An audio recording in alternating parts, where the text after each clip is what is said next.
are worthy to be praised, my Lord. All sufficient God, you are worthy to be praised, my Lord. All sufficient God, you are worthy to be praised, my Lord. Worthy to... Hello, welcome once again to my YouTube channel. My name is Pastor Hannah Abrahams-Appiah, and I'm excited to have you with me once more. On our series, The Pastor's Wives, if you have been following the episodes, we are learning things that we need as pastors' wives to help us in the line of our work to be more efficient, more effective, pleasing the Lord at all times. Please subscribe to the YouTube channel, press the notification bell so that you will get notifications on new videos. Watch the video, share the video, leave a comment, and we'll get back to you with all the answers that you have asked. God bless you for being here. Today we are continuing our questions. In the videos, we have had people asking various questions, and we are answering questions. Today, once again, we want to answer a question we have received. And one question from a pastor's wife is, my husband doesn't care for me as much as he did when he married me. My husband no longer cares for me as much as he did when he married me. We would realize that this question is very similar to many questions females all over the world may ask. But the question I want to ask is, how true is this question? Is it true that the husband really doesn't care for you? Reason I'm asking this question is, first and foremost, the statement could be true, it could be false. Why did I say that? It could be true he really doesn't care for you. And we would look at the reasons why he may no longer be caring for you or be showing as much interest. But it's also possible that it's not true. It may just be a perception you are having because of certain things. So we are going to examine perceptions, and we are going to examine whether the statement is true. First and foremost, in case it is true your husband doesn't care for you, what really happened along the line? Why does it happen that along the line people get disinterested in the spouses that initially they loved, they started life with, and they want to go far with them? For one, the wife may no longer be pleasing to him, and because of that, he feels that he needs to put her away. His expectations may not have been met. He gets disappointed along the line and feels that it's better they are no longer together. It is also possible that that pastor may be under spiritual attack. So he now is so deceived that that woman whom he thought was all he wanted or needed suddenly no longer pleases him as before. I know pastors who have gone to certain regions or certain stations, and the girls in those stations have been all over the husbands and pastors, and gradually they have swayed them off their feet. Other pastors no longer are interested in their wives because they may not be as pleasing in terms of usefulness for ministry work.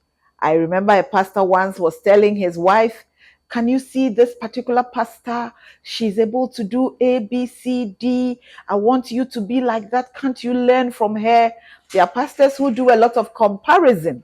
And so they compare their wives with other women in ministry and expect their wives to be able to deliver at that same level. So the wives are not pleasing them as they would have wanted them to. Many pastors want wives who are deputy pastors, associate pastors, to take up pulpit ministries, whereas such pastors' wives may not have those graces. There are also many other reasons. The wife may have changed. She may no longer be as she was from the beginning. Are these enough reasons for putting away a person or not being interested in her? Yes and no. We have to look at it holistically and be able to answer that question. Now, perception.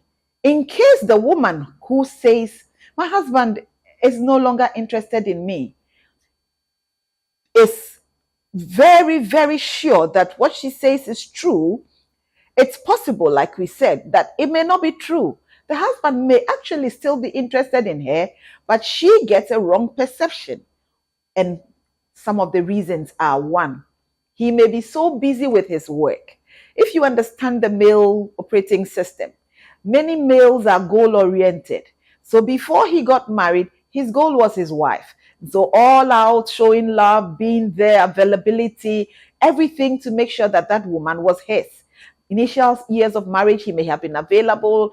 Early years of parenting, he may have been available. But at a certain stage, he gets so busy with his work. The workload has increased, ministry appointments, traveling up and down. Presence becomes very, very, very scarce. And so the impression the wife gets is, my husband is not interested. So you must look at the question carefully. Is it because of the workload?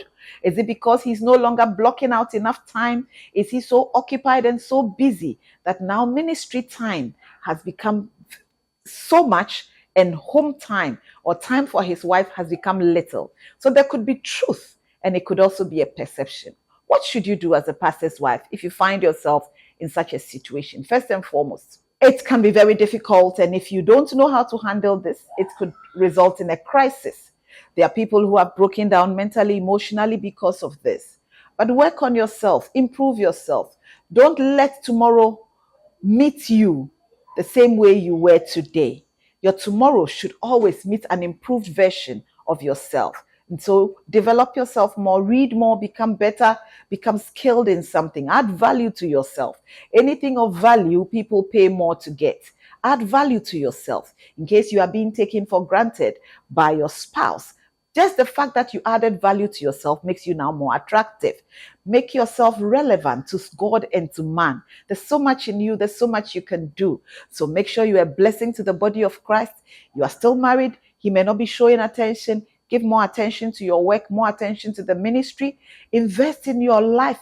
Prayerfully talk to God about the situation. Talk to your spouse about the situation. In case he's not listening, get counsel.